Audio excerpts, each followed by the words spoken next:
So welcome everybody for coming. This is awesome. The Change Leaders Women Recalibrating the Future.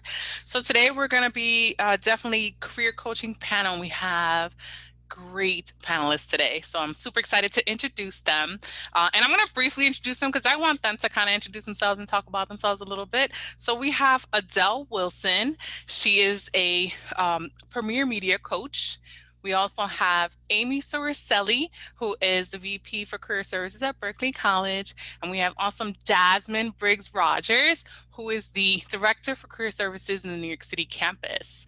So I definitely want to have them introduce themselves a little bit. So if we can start maybe with Adele.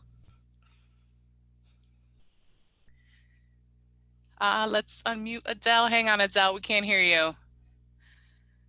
Can you There we hear go. me?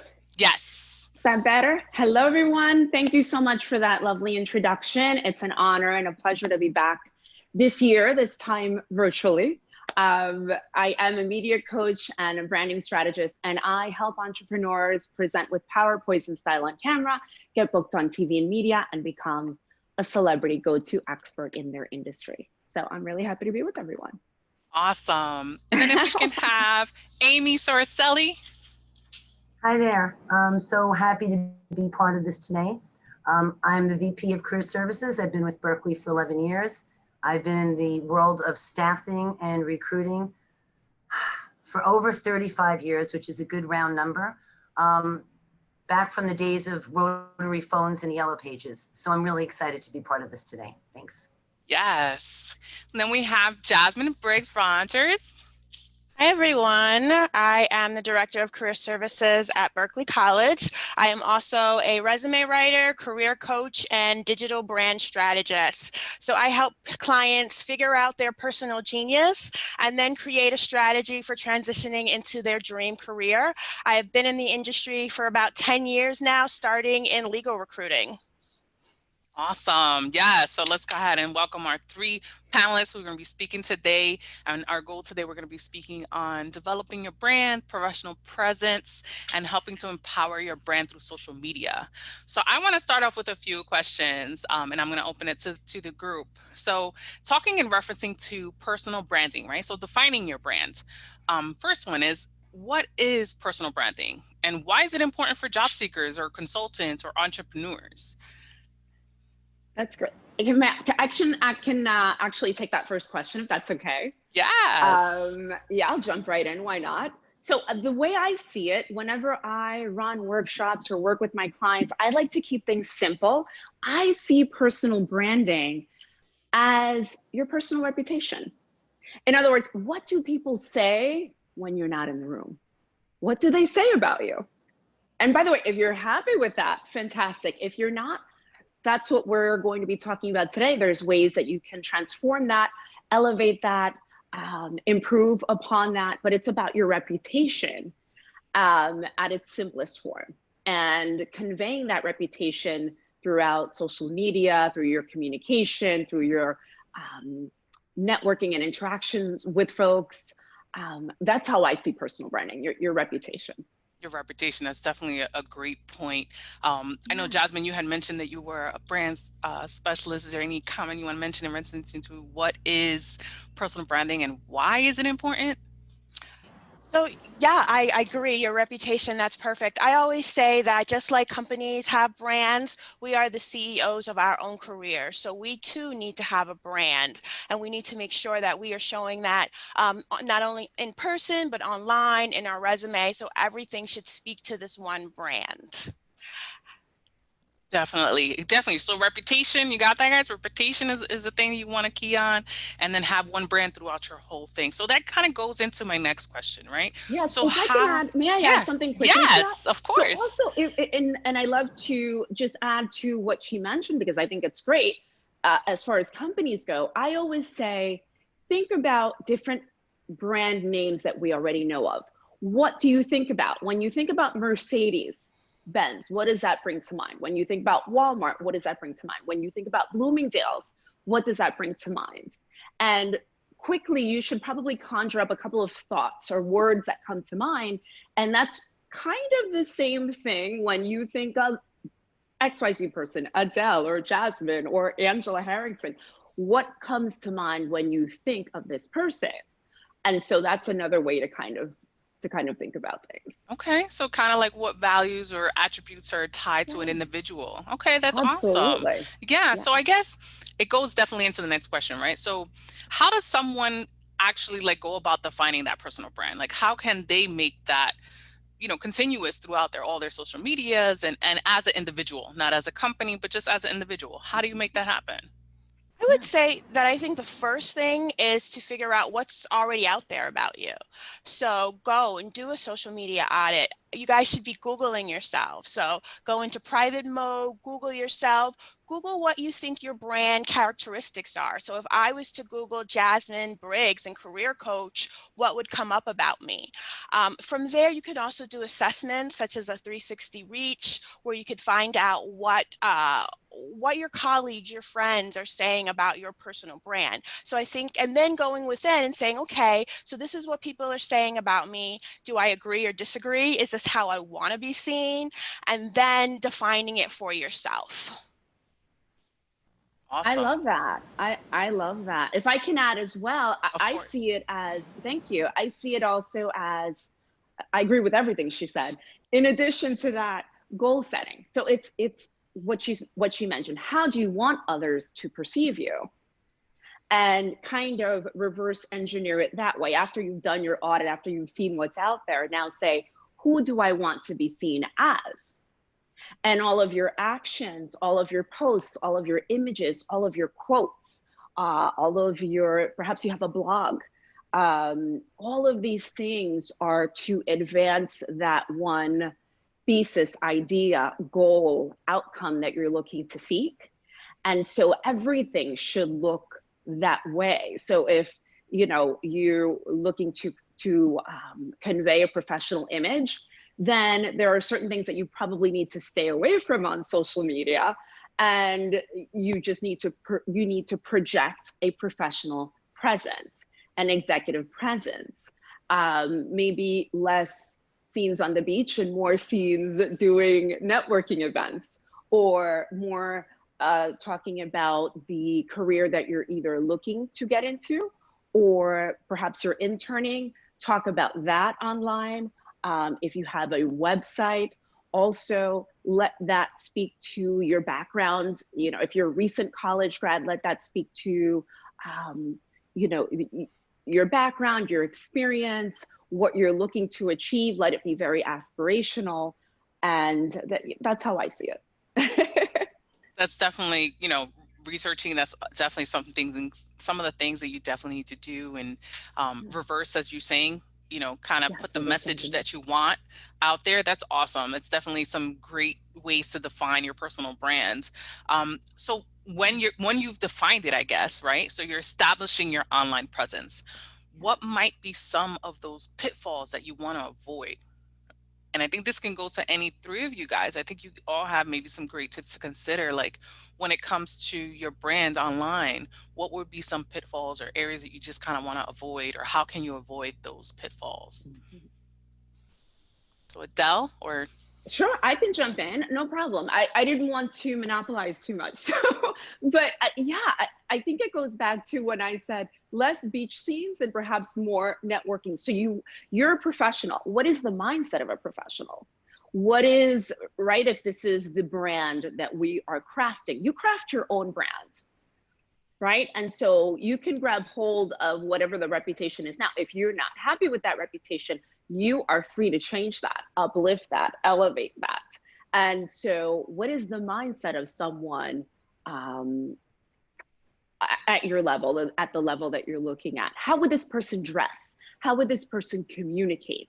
And so, online, you need to convey all of these things. And the other thing, one of the pitfalls that I have seen with some folks is that they forget maybe perhaps what they've done in the past that may not paint them in such a great light, because perhaps they were young and fun and they weren't thinking, and perhaps they've made some posts that are not as tasteful or in line with their new rebrand, if you will. And so it speaks to what was mentioned before about doing that audit.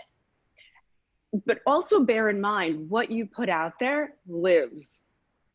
It lives online. So it is just so important to be cognizant that going forward, you should only, not to say that you don't post fun images, that's fine because we're all human beings and we need to project the fact that we're also relatable.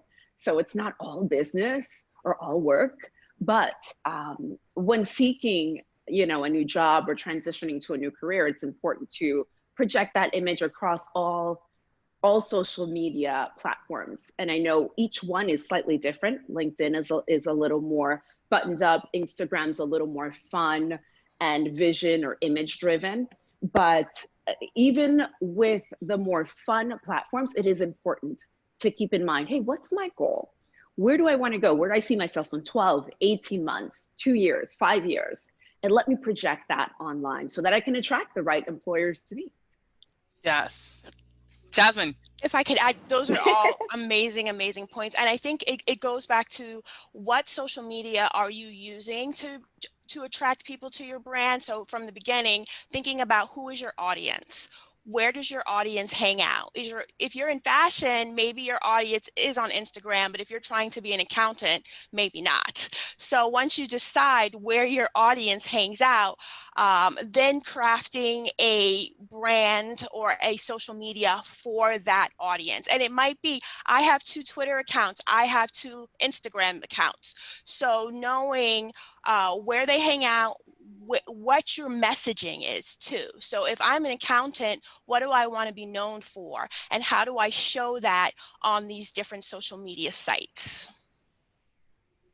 I love how you guys, touched on catering to the social media using, and then also, like you said, Jasmine, what industry is at which social media site to use. So those definitely some good things to kind of look at when you are branding yourself and researching that aspect. Amy, did you want to add any? Well, the whole branding conversation is a natural lead-in to creating a LinkedIn account that's intentional and relevant and purposeful. One that has all the right words and all the right algorithms that will attract the audience that you are trying to attract. So the branding is all about you, and so is your profile, but your profile is really more about your audience.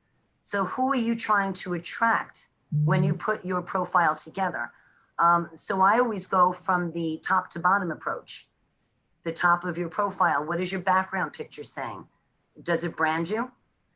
Ironically enough, I've worked in the same radius of street my entire career. So I have a picture of the building that I passed for the past 40 years. It goes against everything you really should have on LinkedIn, because I would be saying to someone, are you an architect? Why do you have a building up there?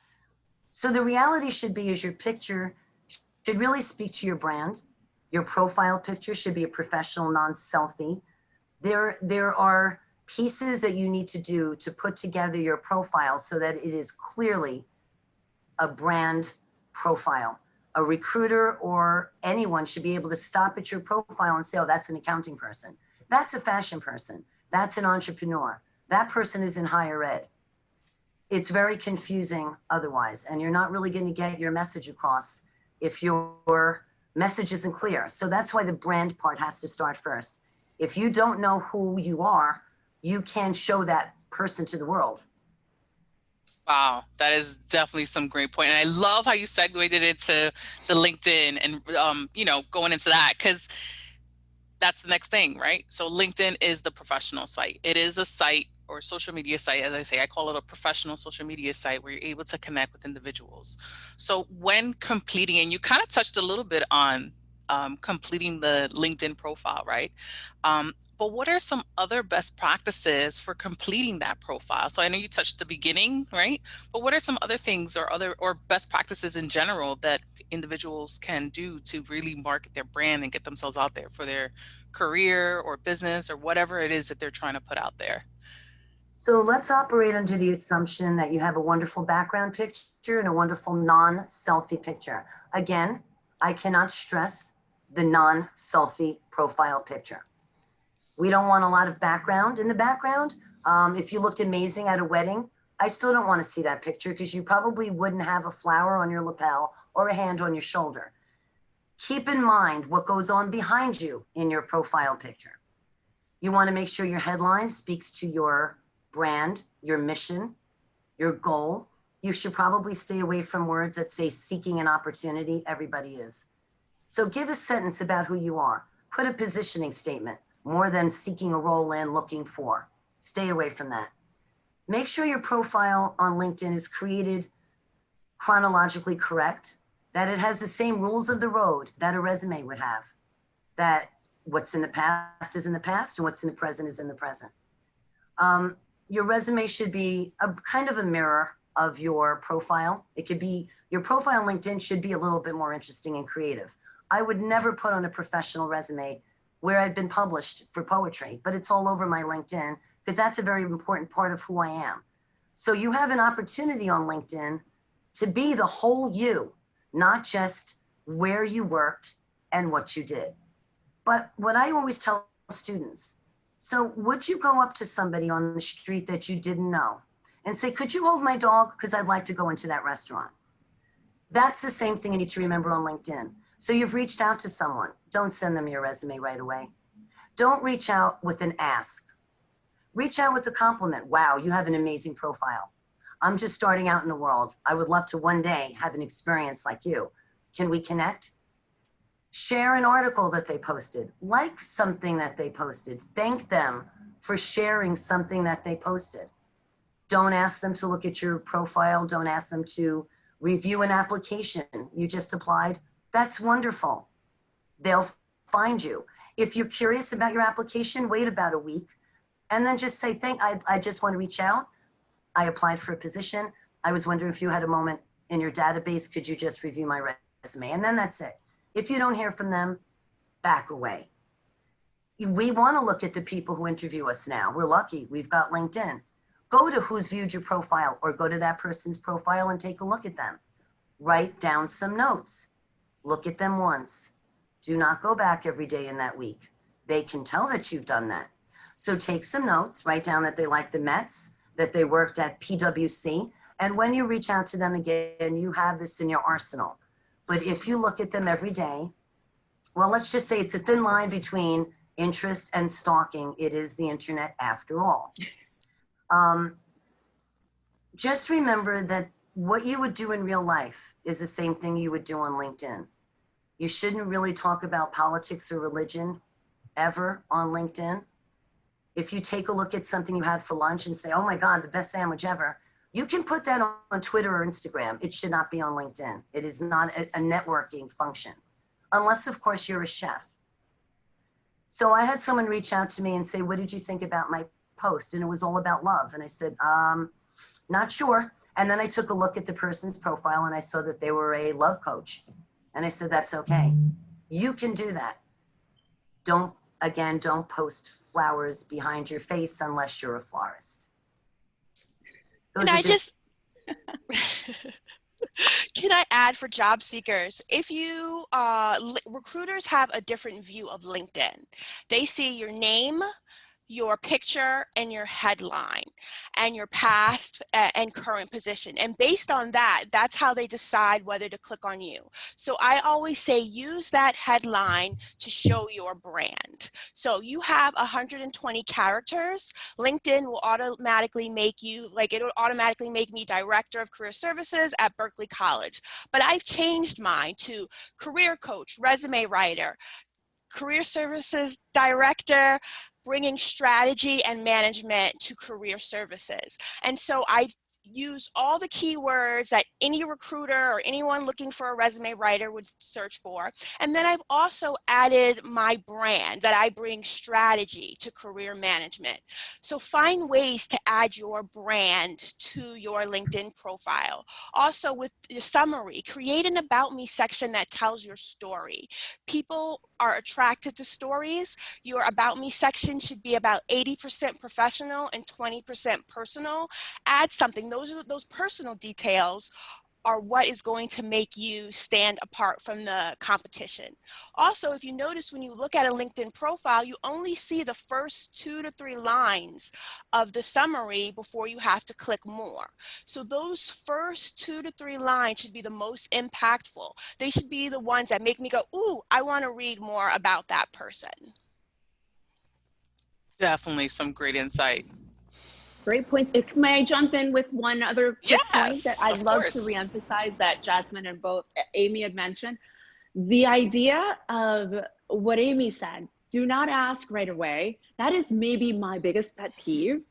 Folks will jump into LinkedIn, immediately send me an invitation, and immediately go into my personal message and start selling me a service or selling me on themselves.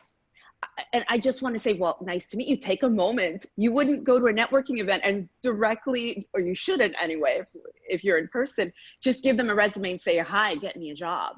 Or this is what I do. You would get to know the person, learn a little bit more about them, and then see where there's perhaps some commonalities. And then maybe a few weeks later, or when the time comes, then perhaps bring in what you do or maybe how you can collaborate or help them. But jumping in right away, that is quite possibly the biggest turnoff, and it just comes off as so unprofessional, and that's not the brand that we're looking to convey. So I love what Amy said. I love what you said as well, Jasmine, and also the importance of having that professional headshot cannot be emphasized enough. I think that's important. Definitely. I like how you named it. You said professional non-selfie. So never heard it that way before, Amy. So I just wanted to bring in one important example, and that's when I learned about storytelling. I wasn't necessarily a storyteller on LinkedIn. I would start a Monday morning with attention employers. Did you know that I have students in fashion and finance? And I'd go through all of the majors, and then I'd sit back and I'd wait for the job openings. They didn't really come. And I didn't know why. I mean, I've been a recruiter forever. I don't charge a fee. Where's the jobs? So then one day I decided to get on and just tell the story about the day before and a student coming into my office and having trouble with her resume, and how we helped her with her resume, and how everybody banded together, and how she sat there for hours working on her resume, and then later on that evening sent it to me, and how I wasn't sure it was going to be great, but it was amazing, and how privileged I was to work with such a student who was so dedicated. That post alone had over 100,000 views. And within a week's time, I had maybe 10 to 15 new organizations reach out and easily 8 job openings. They were moved by the students' determination and wanted to work with our students. They know what we teach our students. We're a college. They wanted to hear the story of the student. And I thought, wow, that was easy. And every few days I posted a story, which is easy because we've got 1 million of them. So that taught me something. And I thought I knew everything on LinkedIn, but goes to show you don't. So definitely people, I guess they're attracted to story. They want to kind of be there with you in a sense, right? So I see how that post definitely, attracted attention and brought you some good leads. When it comes to, and you, all three, you guys provided some really great strategies, right, for job seekers on their presence, on their LinkedIn. But just one question I have here is, what is my strategy if I am currently happy with my role or own my own business? So go ahead, Jasmine. So if you own your own business, I recommend creating a company page on LinkedIn. This way you'll have a place to kind of legitimizes your company in a sense, almost like a website. And then you can connect back to your company page and it will have your logo on your profile. I think that it goes back to thinking about, what do you want to be known for? So what is your message? So say I am a sales professional, but I'm happy. Well, maybe my message is how great I am at over the phone sales and how good over the phone sales can be for your career. So my strategy then is going to be to write articles and share articles that talk about sales and talk about over the phone sales. So even if you're happy with your current role, I always say companies can let you go at any moment, right? You have to be ready to make that move. So you should still have an up-to-date profile. You should still have a strategy for what you're sharing and connecting with people. And you never know, even when you're happy, someone can reach out to you because they see what you're doing. I love that. The whole networking, definitely. If you're in your role, have company page. That's definitely some good points. And I and find like the best jobs come to you when you're happy with your own job. That's at least been my experience as far as recruiters reaching out. So I think that all of her points are very valid, and I think that's all very important. So that's good. definitely, I agree. Where you get the opportunities come in when you're okay, when you're like not really Yes. seeking, right? It's like you're projecting that confidence, and so you attract those opportunities to you. And it is about you want to align your message with your goals, and so maybe sharing tips online. I'm a media coach, so every once in a while I'll share an on-camera tip or a marketing tip, and so everything that I post um, is in line, if you will, with the idea of media coaching, marketing, branding, strategy. And so even if you're happy with your job, this is what you should be displaying, because you never know when the next best opportunity is around the corner, and they may be watching, perhaps not liking your post, right? But they're watching, and they may pop up in a few months and say, I've been enjoying your content, and we'd love to bring you in. We have this opportunity available. So yes, and it's always good to keep those doors open. You never know. Yes, you never know. Doors open. Amy? Yeah, for those who are happy in their job and are not necessarily looking and want to move their business forward, I find the most impactful is offering assistance. Every morning I go into the Muse and I think about what happened during the week. Did I have students who are struggling with interviews, remote interviews, phone interviews, background checks? And then I literally look for an article about that and I post it and I share it. I'm giving away my trade secrets here, but I go to Brainy Quote every morning and I see whose birthday it is. And I usually have a choice between Gandhi and Taylor Swift. So I try to pick one that's a little bit heady, and I will put in a quote that I think will be important to the student. And if I'm not sure that they'll know who this person is, I will put the person's name, what they did, and the years they were born and died. At first, I wasn't sure it mattered, but I had students say to me, I woke up in the morning and I didn't want to go to class. And then I saw your annoying quote about today meaning something, so I'm here. I'm coming by for food later, by the way. And I think, okay, well, it worked. So I think giving content, sharing, and appreciating. Allison Doyle on LinkedIn has amazing content. Half the time, I don't have to go do research. I just look for what she said. I repost it with the new heading. Cover letter tips. Have trouble on your interview? Have you been ghosted lately? I'm not saying, wow, Berkeley is amazing. I'm saying Berkeley is amazing by me constantly posting and giving content for my students and reaching out to employers. I wouldn't do that if I didn't love where I worked. So I think the soft sell is sometimes the best sell. That's awesome. I can definitely agree with that, being able to kind of share. I remember one time myself, I was at an event and someone was like, you really helped me with your LinkedIn posts that you do sometimes. I see it, I follow you. I was like, wow, I didn't realize I was making such an impact. Someone outside, completely, didn't even know that they were even looking at it that way. So I can see how that can definitely really bring someone up to another level or turn them around or just kind of help them. So that is some good tips on someone who is happy where they are and not really looking and just want to be able to be interactive on their social sites and presence. So awesome. The next thing is, of course, now you've kind of fixed your online presence. You've created your brand. You're putting yourself out there, and now you're like, okay, interviewing. What are we doing, right? So for this one, how can someone explain their mission to a potential employer? Like, what is their, we always talk about this old age, right? 30-second elevator pitch, or depending if you sit in the Stevens Institute elevator, theirs is definitely not 30 seconds. I think it's like 5 seconds you're in there.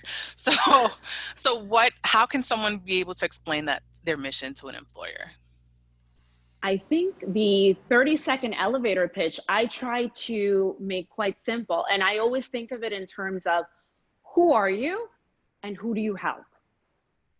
So my 30-second elevator pitch was my introduction. My name is Adele Wilson. I help entrepreneurs and professionals present with power, poise, and style on camera, get booked on TV and media, and become the celebrity go-to expert in their industry. And so I think it's always in terms of not so much just yourself, but what is the benefit to the other person? Or how can you potentially collaborate? So you want to convey the message of, I'm coming from a place of wanting to contribute, wanting to help. So it's who you are, who do you help? And then from there, you open up the conversation. Then they'll say, oh, wow, that's interesting. Tell me more. And so you'll say, well, my company is Celebrity Media Group, and this is what we do. We help entrepreneurs and professionals through video marketing or book publishing, media training, whatever the case is. But you craft that and take your time to craft something, not that you can't change it going forward, but think of it in terms of who you are, who do you help, and how does it benefit? What is the benefit to them? I think that's how I see it. Definitely. I think that's great. It's really thinking about the benefit. And when you're on a job interview, what have I done that aligns with what the job is asking for? And I think that's where you need to start. Where do our missions come together?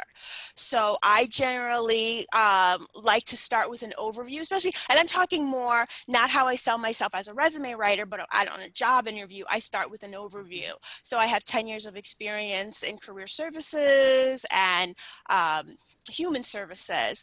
And then I work through there and I think, okay, based on who I am in my brand, what is most important for this job? What do I need to convey? I had someone interview for Berkeley College, and he memorized Berkeley College's mission. And in the interview, he spit Berkeley College's mission back to me. And I was so impressed. And he did it in such a way that I was like, is that our mission? and I just thought it was great. And I tell that story all the time, and we hired him. But thinking about knowing their mission and knowing what your mission is and where do they come together. That's awesome. Definitely having something kind of created ahead of time and, catering to all your aspects. Amy, it looks like you wanted to. So I was just recently on a panel for ageism in the workplace. I'm proud to say that I'm in that category now, over 60, and I fit in real well in that panel. So I think it's important when you're on an interview and you're an older, more seasoned candidate, that you somehow get the point across of everything that you can do to help. There's nothing wrong with the real quick laundry list. Well, I've done everything from recruiting on a rotary phone to learning how to do research on LinkedIn. I can put together an Excel spreadsheet and I can run a career fair. I also don't mind laying down the tablecloth and following up and see if we can get a corporate learning partnership out of them. In that minute, I pretty much covered everything that I did, let somebody know that I'm not opposed to doing it either, but I'm letting them know how far back I go. And I think sometimes in that elevator pitch, we're so excited about what we do today that we forget they may be looking at a more holistic thing and they're waiting for us to say something really ugly that no one else has wanted to do. But we brought it up, bang. You mentioned budget, you're in. I very carefully never mention the word budget ever, anywhere, just in case I'm asked to discuss it in any great length. But anything else that I'm comfortable with, go in it for the kill immediately. Throw it out there. I love that. So taking risks, taking that jump, that leap, right? That's definitely something that not many are able to do, but great advice in being able to really put yourself out there and taking all those points of explaining to them what you have and what you can do. So I appreciate that. And then Amy, you brought into the point of, the seasons. I like to use seasons, right? Or more experienced, changing careers, right? I'm sure here on our panel, we have maybe a few of you may have changed your careers in the past. So how would you translate that mission, that new mission on an interview? So you don't seem like you're aloof, or like you seem like you're going to change again, you know? Well, you want to be sure to say that the skills that you've acquired over the years have brought you to a place that made you realize that you're really good at this, or really enjoy this, or would like to elaborate on this. And now is the time for you to take all of the great stuff that you've learned and give it a try. You've got the work ethic, you've got the skills, you've got the confidence, you've got the fearlessness, and now you know you've got the passion, and you're going to put it all together. And if you can relay that and it doesn't sound flighty, and that's where the LinkedIn profile and all of your social media and the professional put together branding comes, so that you don't look like you're an accountant and now you're selling flowers on the corner. You want to make sure that it comes together and it's intentional and thoughtful, and that you take your time with it. But we're allowed to change careers. We're allowed to one day wake up and say, I don't want to do this anymore, I want to do this. We just have to learn how to present it. And I think we can help each other by practicing a lot. Practicing. Okay. I Jasmine agree or with Del? everything. Oh, I'm sorry. No, either one. Thank you. I was just going to say, I agree with everything Amy just said. And it's about bringing all of your, I've transitioned a few times, and it's about bringing with you, not negating what you've done, but whatever you've done in your past, that past experiences now enriches that next level or that next role you're about to take. So maybe, I don't know, perhaps you were, and was a working actress in New York City for many years. And so maybe it's about, well, I know how to read copy really well. I also learned how to write copy. And so now I can write for your blogs, or I can write for your magazine, or I was excellent at marketing myself, and let me show you how I was able to do that. I can translate that, but it is a lot of what Amy said is about it's always about how you present it, how you package it and communicate that, so that the person can say, you know what, yeah, you know what, we'll take our chances on you. It sounds like you're pretty solid and that you were doing it well, excelling, and it's just about the fact that you're looking to pivot, and I think that your skill set is aligned with ours. So That's awesome. So definitely package it with a little bow, right? A little present, a little package bow. it with a bow. Yes. Nice. I like Jasmine? that. I was going to basically say what everyone said. I love it. It's about the story. So how are you telling that story? Definitely. So keeping, rebranding yourself, taking a look at what message you're restructuring, and Adele, don't leave it behind. Don't forget it. Yeah. It's a part Yeah, of you. use all of your skill sets, use all of your experiences, and bring that to the table. Yes. In an effort to help. It's all about what Amy said, helping. What I said, you always want to come from that mindset of, this is how I can help. This is how I can benefit your organization. This is how I can benefit your clients. This is how I can benefit your audience. It's really all about them. And hopefully the way you're communicating says, I'm the right person for the job. I can help you do that because of X, Y, and Z. Definitely. Taking all of it and packaging it. I love it. I love that. So I guess it kind of goes into, and goes for all, right? Seasoned or not seasoned, starting out or been in it for a while. So what are some of the steps that someone can take to ensure a successful interview in person, or especially nowadays, virtually? So I think the first step to be successful in an interview is to do the research. Really get to know that company, get to know what their mission is, what is their brand, what is their company culture. And a lot of that you can find by going on their website. What kind of pictures are they posting? If they have posts of their executives, are they all suited up, or are they in polo shirts? It'll tell you a lot about the company. Then thinking about your brand and still being professional, how are you dressing in an interview, whether it's in person or virtual? The first time that someone lays eyes on you, they are going to make a judgment about you before you even open up your mouth, right? And then I think it's about having stories that align with what you've done and the results that you can show, but that also align with what they're looking for. So for a behavioral interview questions, and those are questions that are like, tell me about a time when. You want to have 3 to 5 stories that you can use in a number of behavioral interview questions, from tell me about a time when, to tell me about how you failed, to tell me a leadership story, right? Especially if you're going for a management role, thinking about how do you prepare for that manager role. It's different than how you would prepare for a role as just an associate. Yes, and if I can also add to that, I love the research aspect and also researching the person that's interviewing you, or sometimes it's multiple people. And what school did they go to? What accolades do they have? What awards have been given to them lately? What can you do to find commonality to say, oh, I see that you went to Harvard. Hey, I went to Columbia. What are some of the skill sets that you learned at an Ivy League school that you think can be brought to this position? So just trying to find something that can bridge the gaps, that can connect you to that person. And I think that's also really helpful. So knowing obviously the company culture and their mission, but also specifically about the people that are interviewing you, because ultimately they will be the ones most likely to make the final decision. And it also shows them that you've done your homework, that you're interested and interesting. And I think those are all good. Knowing your talking points as well, like you mentioned, kind of practicing your questions.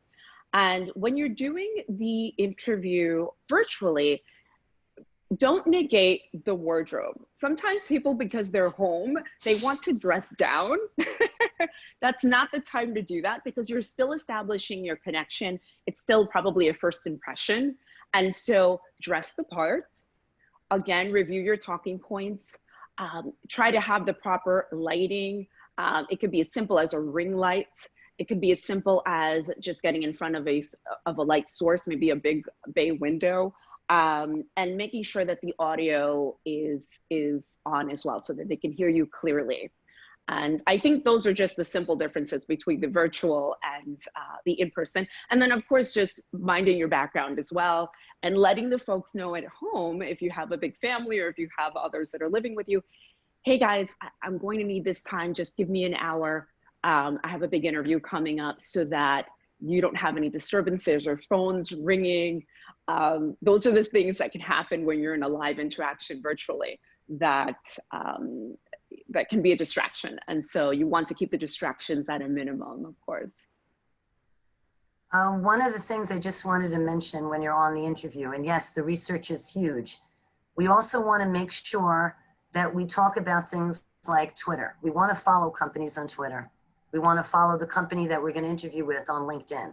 We don't necessarily have to say anything. We just have to follow them.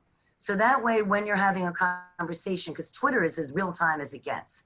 So if you're having a conversation with the recruiter and say, oh, I saw someone tweet last night, whatever it is, it shows that you're relevant, that you're in the moment, that you follow social media. I tell my seasoned candidates, more important than the millennials, you need to be on Twitter, LinkedIn, and Instagram.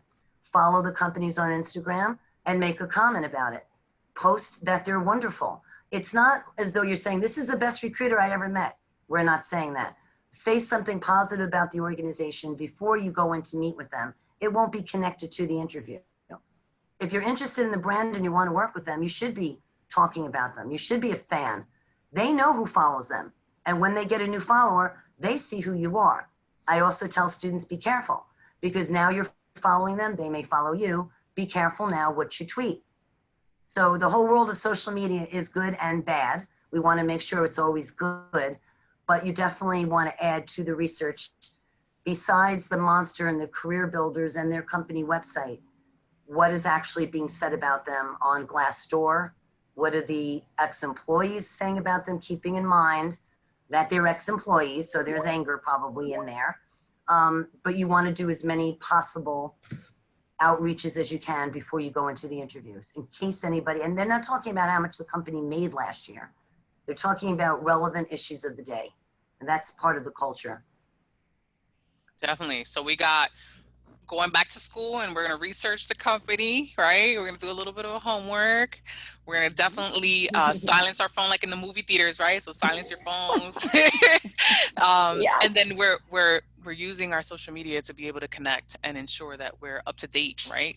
I'm been definitely a big component of ensuring that you are on the trends of what's happening and what's going on and staying relevant, and being able to bring those points to your interview, like you were saying, Amy, to say, you know, I saw, or congratulations, you won such and such award, or whatever a case may be. So those are definitely three aspects that are beneficial. So remember, guys, go back to school. We're going to silence our phones like in the movie theaters, and we're going to be up to date with trends using social media. So I wanted, yeah, go ahead. Just add one thing, and this goes back from my days in the early 80s of recruiting. Do your research, but super accurately.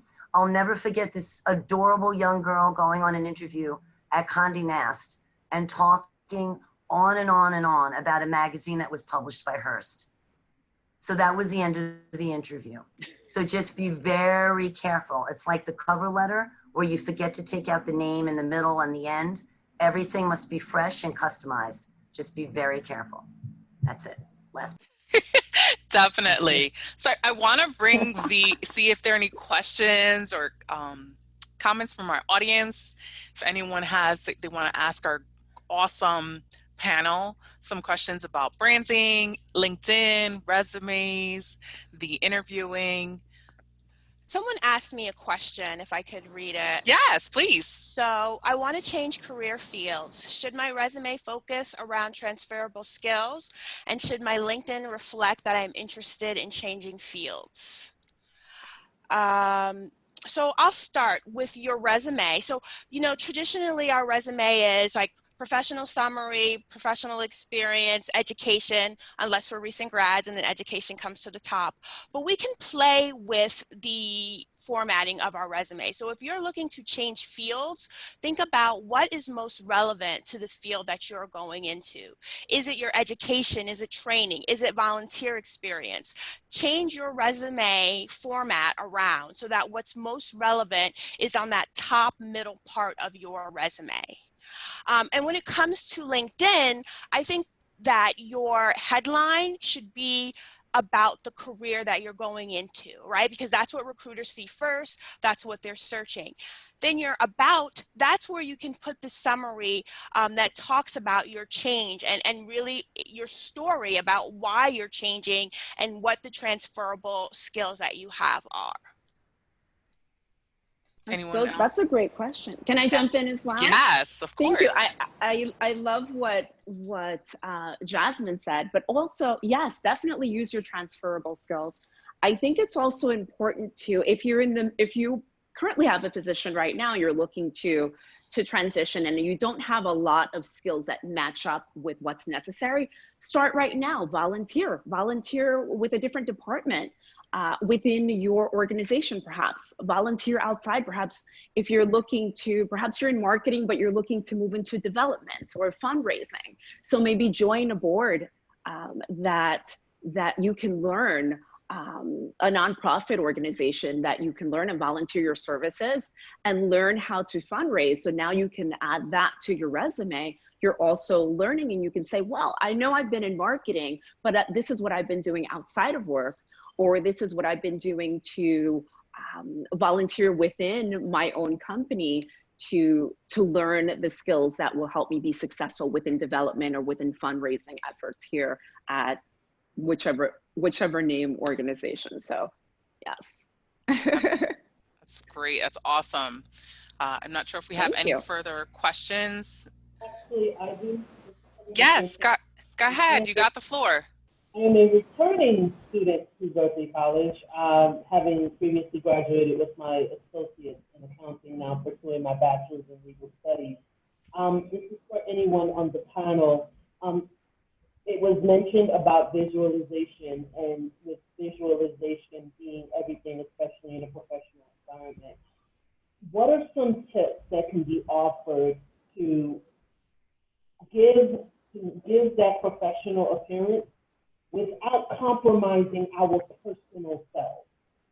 I'm speaking primarily for our Muslim applicants. I'm speaking primarily for members like me in the LGBTQ community who are seen visually before we are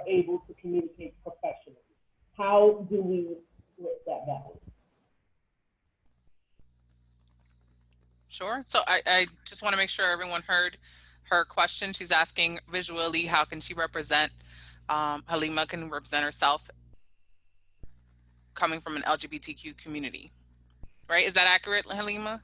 Yeah, that's pretty accurate. What my question more is, how can someone like me? I'm a small percentage of the population, but I'm speaking primarily professionally. How do we speak? What are some tips that we can do to balance ourselves professionally and personally, such that we're giving that professional image without completely compromising who we are as people? Because who we are as people is just as important, if not more so, than who we are professionally. I think that you can still take a stand for LGBTQ issues and still come across as professionally. I think visually, it's about, thinking, okay, whatever gender identity you would like to express, how do you express that in a professional manner, in terms of clothing? And then, too, and I guess it's hard to say that when you're unemployed, but I would imagine that you would want to work with an organization that accepts you for who you are.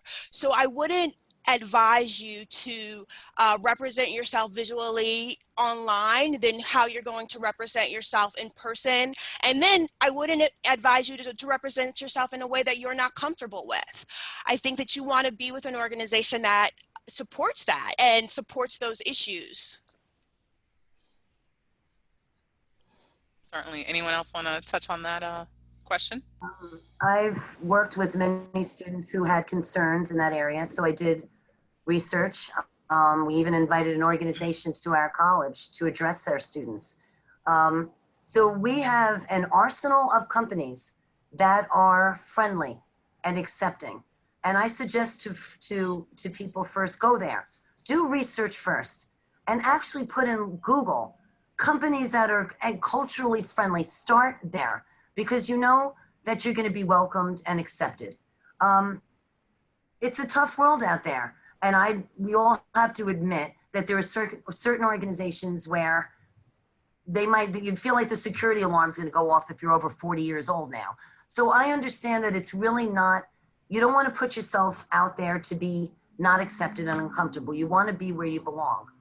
So you want to wear clothes that are professional, neat and clean. You're not going to be anything that you're not. You're not going to show up on an interview and then have to go to work as someone completely different. We don't want that for you. So it takes a matter of research, and there are tons and tons of companies out there who applaud that they want to hire you. Go on Instagram, it's out there. And if you feel that you need more help, my email will be around here somewhere. Reach out to me and I will absolutely gladly help you, because that is very near and dear to our heart. We had a lot of students come to us, and it's just, everybody has the same rights, and we're going to find companies that accept our students. Short and sweet. Definitely.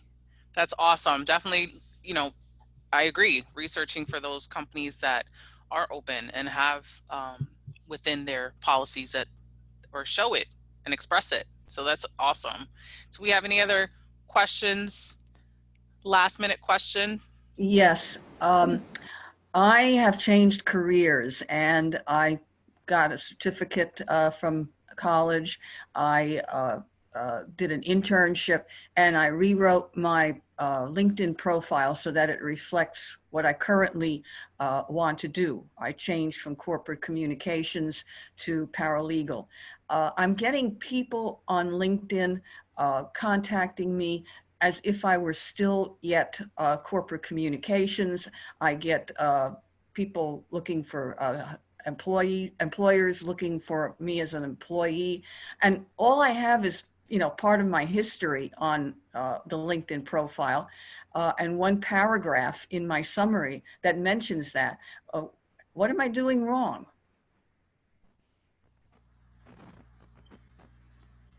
Are you posting content that is relevant to where you're looking to transition to? No, I haven't started doing that yet.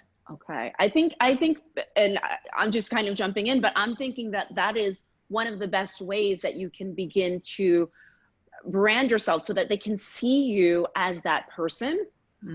So it might be a little bit of a mindset shift, but also it's about the content. If we're speaking specifically about social media, go ahead and post images or quotes or articles, or even write articles that are industry specific for the industry that you're looking to transition to, or for the career that you're looking to get into. I think that's really important now to kind of not close the door on the corporate communications background, but now you're transitioning. So everything that you post should be now content that supports that, if that makes sense. Yeah, I understand that. And I even have created a blog where I've already done postings on that.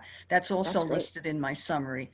But I still don't understand why people would think that I'm into corporate communications when there's very little of that in my profile. Where are they getting the idea that that's what I am now?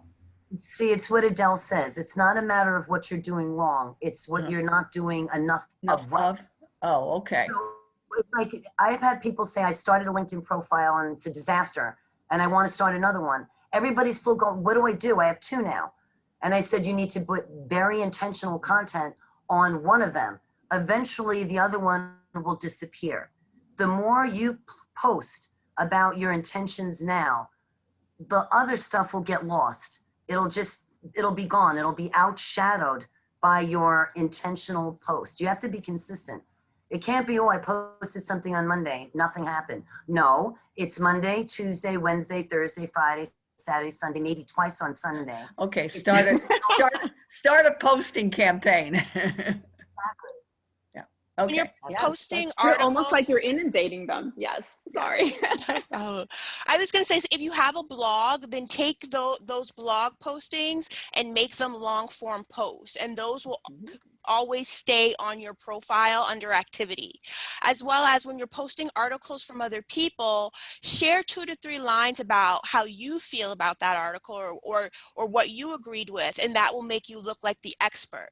When you go on LinkedIn, it'll say people also viewed. So if you're seeing that people also viewed paralegals or excuse me, corporate communications people, then you need to adjust the keywords in your profile. Okay, thank you. Awesome. Wonderful. Let's go ahead and thank our panelists today, Adele Wilson, Amy Soroselli, and Jasmine Briggs Rogers, for joining us and providing us with some great tips and information on branding, interviewing, as well as LinkedIn. It's been definitely some good tips. I hope that everyone had their pen and paper down and writing them all in, because there were some good ones. So I hope to see you guys at the 3 o'clock session. I believe Ty has put the session link in the chat. So I hope to see everyone there, and thank you for coming. I appreciate everyone here today and all your questions.